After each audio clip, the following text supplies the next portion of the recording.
بسم اللہ الرحمن الرحیم رب اشرح لی صدری ویسر لی امری واحلل عقدۃ من لسانی یفقہوا قولی۔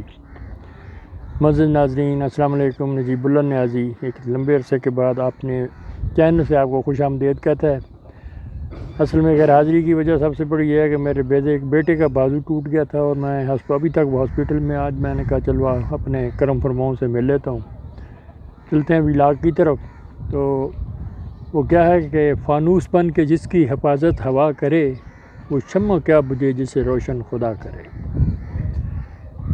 تو پچھلے ولاگ میں حضرت صالح علیہ السلام کو بتایا تھا، تو جب اللہ کا عذاب آیا تھا اس وقت تک ٹوٹل 4000 لوگوں نے اسلام قبول کیا تھا، اور وہ لوگ وہاں سے ہجرت کر کے فلسطین رم اللہ میں جا کے آباد ہو گئے تھے۔ جہاں پر عذاب اللہ کا آیا تھا اس جگہ کا نام مدائن صالح ہے۔ یہ مدینہ منورہ اور تبوک کے درمیان ایک جگہ وہاں پر آتا ہے، کیونکہ غزوہ تبوک کے وقت نبی پاک صلی اللہ علیہ وسلم نے اس بستی میں اپنے صحابہ کرام کو جانے سے منع کر دیا تھا، یہاں تک کہ یہ بھی منع کیا تھا کہ اس کنویں سے پانی بھی مت پینا، وہ جو بستی کا کنواں تھا۔ اس کے بعد پھر اسلام کا دورہ شروع ہوا۔ پھر وہی پرانی بات جو میں باہر ویڈیو میں کہتا ہوں، مسلمان جب خوشحال ہوتا ہے تو اس میں عیاشی نافرمانی آ جاتی ہے۔ اس طرح کرتے کرتے یہ قوم پھر بتوں کی طرف مڑ گئی۔ جب وہ لوگ صنعت و حرفت اور زراعت میں بہت زیادہ آگے نکل گئے، سائنس میں کی بھی انہوں نے میدان میں قدم رکھ لیا تھا، انہوں نے کیا کیا کہ انہوں نے اپنے بت بنانا شروع کر دیے، لکڑی کے، پتھر کے، اور بتوں کی پوجا شروع کر دی۔ اس طرح اللہ تعالیٰ کو پھر ایک دفعہ اپنے پیارے خلیل کو بھیجنا پڑ گیا، جنہیں جد الانبیاء بھی کہتے ہیں، حضرت ابراہیم علیہ السلام۔ حضرت ابراہیم علیہ السلام جب اپنا دنیا میں تشریف لائے، ان کی پیدائش سے پہلے نجومیوں نے اس وقت کے بادشاہ نمرود کو کہہ دیا تھا کہ ایک بچہ پیدا ہوگا تمہاری بادشاہی میں اور وہ تمہاری سلطنت کا خاتمہ کر دے گا۔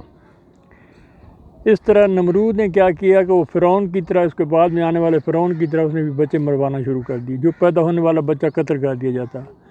حضرت ابراہیم علیہ السلام کی ولادت ہوئی، ان کے والد کا نام طارق تھا، لیکن ہسٹری میں آگے بتاتا ہوں، ہسٹری میں اس کو آذر کہا گیا ہے۔ تو طارق نے اپنی بیوی سے کہا، بیوی کا نام ان کا شانی تھا، تو میڈم بیوی جو تھی بی بی شانی، ان کو انہوں نے کہا تھا کہ تم اس طرح کرو، اس بچے کو غار میں لے جاؤ۔ وہ غار میں لے کر کے وہاں پر اس کو دودھ بھی پلایا جاتا اور پرورش بھی کی جاتی، یہاں تک کہ حضرت ابراہیم علیہ السلام جب ٹھیک ٹھاک اچھے بھلے بڑے ہو گئے، اس کے بعد وہ باہر آئے تو ان کی دنیا ہی الگ تھی۔ وہ اس بت پرستی کو، توہم پرستی کو، ستاروں کی پوجا کو، اس کو ٹوٹلی طور پہ وہ اللہ تعالیٰ کی ہدایت تھی انہیں، وہ اس کو رد کر چکے تھے۔ وہ خدا کی تلاش میں تھے۔ خدا کی تلاش کیسے تھی کہ یہ بت جو ہے نہ بولتے ہیں نہ کچھ کرتے ہیں، ان کے آگے کھانا بھی رکھا جاتا ہے، ان سے مرادیں بھی مانگی جاتی ہیں۔ مرادوں میں کسی کی یہ کیا پوری کریں، یہ انسان نے خود بنائے ہیں۔ پھر آگے چل کے اس نے اللہ کی تلاش شروع کر دی۔ سب سے پہلے آسمان پر ایک ستارہ دیکھا، اس نے کہا شاید یہ خدا ہے۔ ستارہ بھی ایک وقت ہے غروب ہو گیا، اس نے کہا یہ خدا نہیں ہو سکتا، خدا غروب نہیں ہوتا۔ پھر چاند چمکتا نظر آیا، چاند دوسرے دن چاند کو دیکھا، شاید یہ اللہ تعالیٰ ہو سکتا ہے۔ جب چاند بھی اپنے وقت پر غروب ہوا تو وہ سب اس سے بھی مایوس ہوئے کہ یہ بھی اللہ تعالیٰ نہیں۔ پھر اس کے بعد سورج جب مشرق سے طلوع ہوا تو اس کے بعد حضرت ابراہیم علیہ السلام نے اس کو خدا سمجھ لیا کہ یہ تو بڑا ہے، یہ شاید یہی خدا ہو، لیکن وہ بھی شام کو غروب ہو گیا۔ اس طرح اس نے پھر ہدایت مانگی کہ یا خدا مجھے ہدایت نصیب کر کہ تو کہاں ہے۔ اس کے بعد پھر وہی کا سلسلہ شروع ہوا۔ تو حضرت ابراہیم علیہ السلام نے بتوں کی پوجا کو تو خیر ترک کیا ہوا تھا شروع سے ہی۔ اس کے بعد انہوں نے کہا کہ یا اللہ، میں نے جو پچھلے پیغمبران السلام کو پڑھا ہے کہ تو زندگی بھی دیتا اور پھر مرے ہوئے کو موت بھی دیتا ہے، مرے ہوئے کو دوبارہ زندہ بھی کرتا ہے۔ تو اللہ تعالیٰ نے فرمایا کہ اے ابراہیم خلیل، اس طرح کر کہ 4 پرندے لے، ان کے ٹکڑے کر کے 4 مختلف پہاڑوں پر رکھ دے۔ تو حضرت ابراہیم علیہ السلام نے ایسے ہی کیا، اس نے 4 پرندوں کو مختلف پہاڑوں پہ رکھا۔ پہاڑوں پہ رکھنے کے بعد انہوں نے حکم ہوا کہ تم اللہ کا نام لے کے ان کو بلاؤ۔ جب بلایا تو 4 پرندے جو مختلف پہاڑوں پہ ان کے ٹکڑے پڑے تھے، اکٹھے ہو کے اڑ کے پرندے حضرت ابراہیم علیہ السلام کے پاس آ گئے۔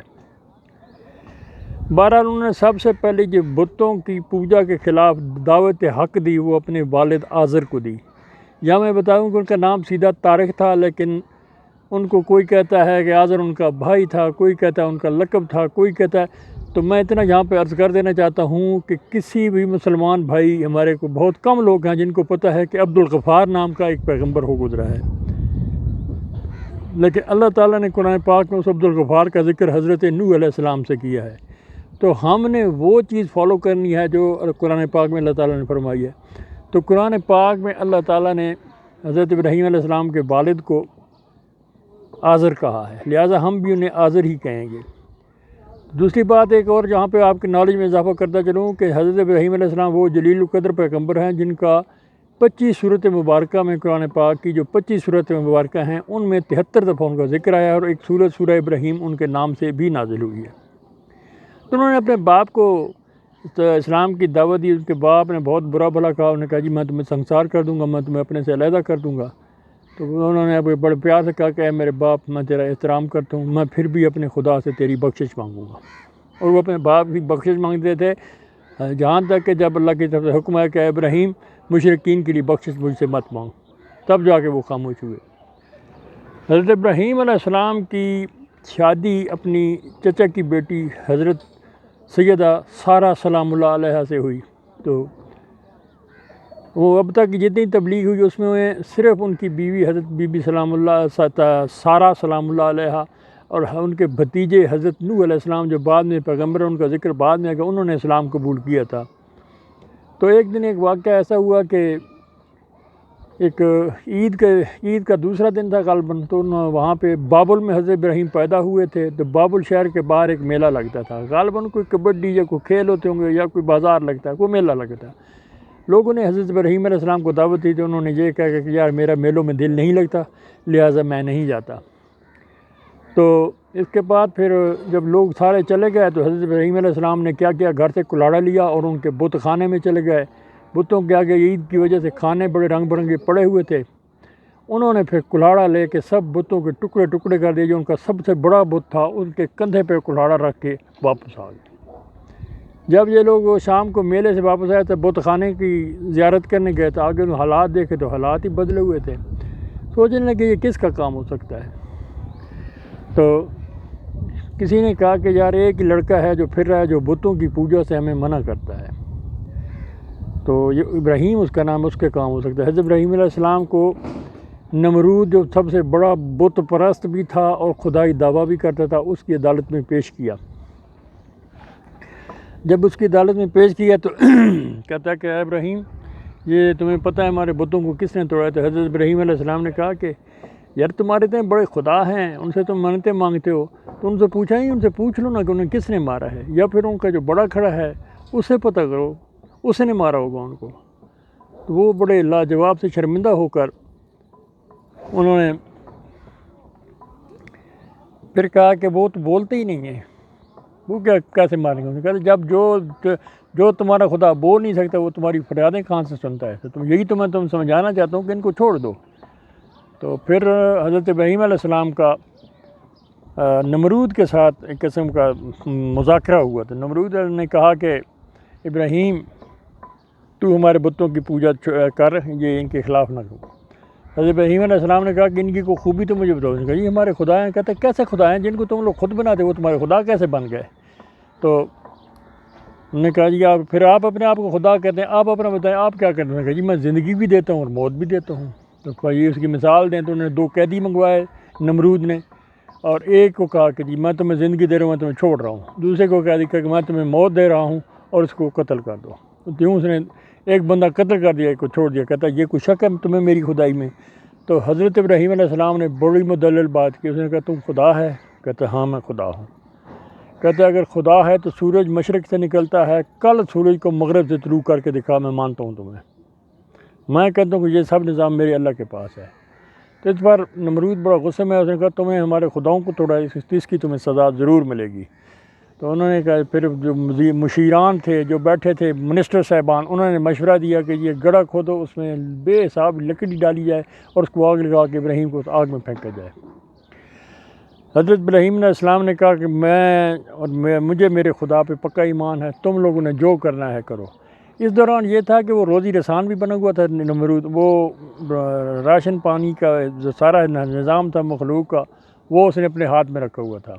اس لیے اس نے پیغام بھیجا ابراہیم کو کہ خدا نے تمہاری روزی بند کر دی ہے۔ حضرت ابراہیم علیہ السلام صبح اپنے گھر سے وہ جو اس زمانے میں گٹو یا بوری تھی لے کر گئے راشن لینے کے لیے، تو وہ انہیں جب راستے میں پیغام ملا تو واپس آ گئے۔ واپس آئے تو انہوں نے کیا کیا کہ اس مٹی کے گٹو کے اندر مٹی بھری اور مٹی بھر کے گھر آ کے رکھ کے خود چلے گئے۔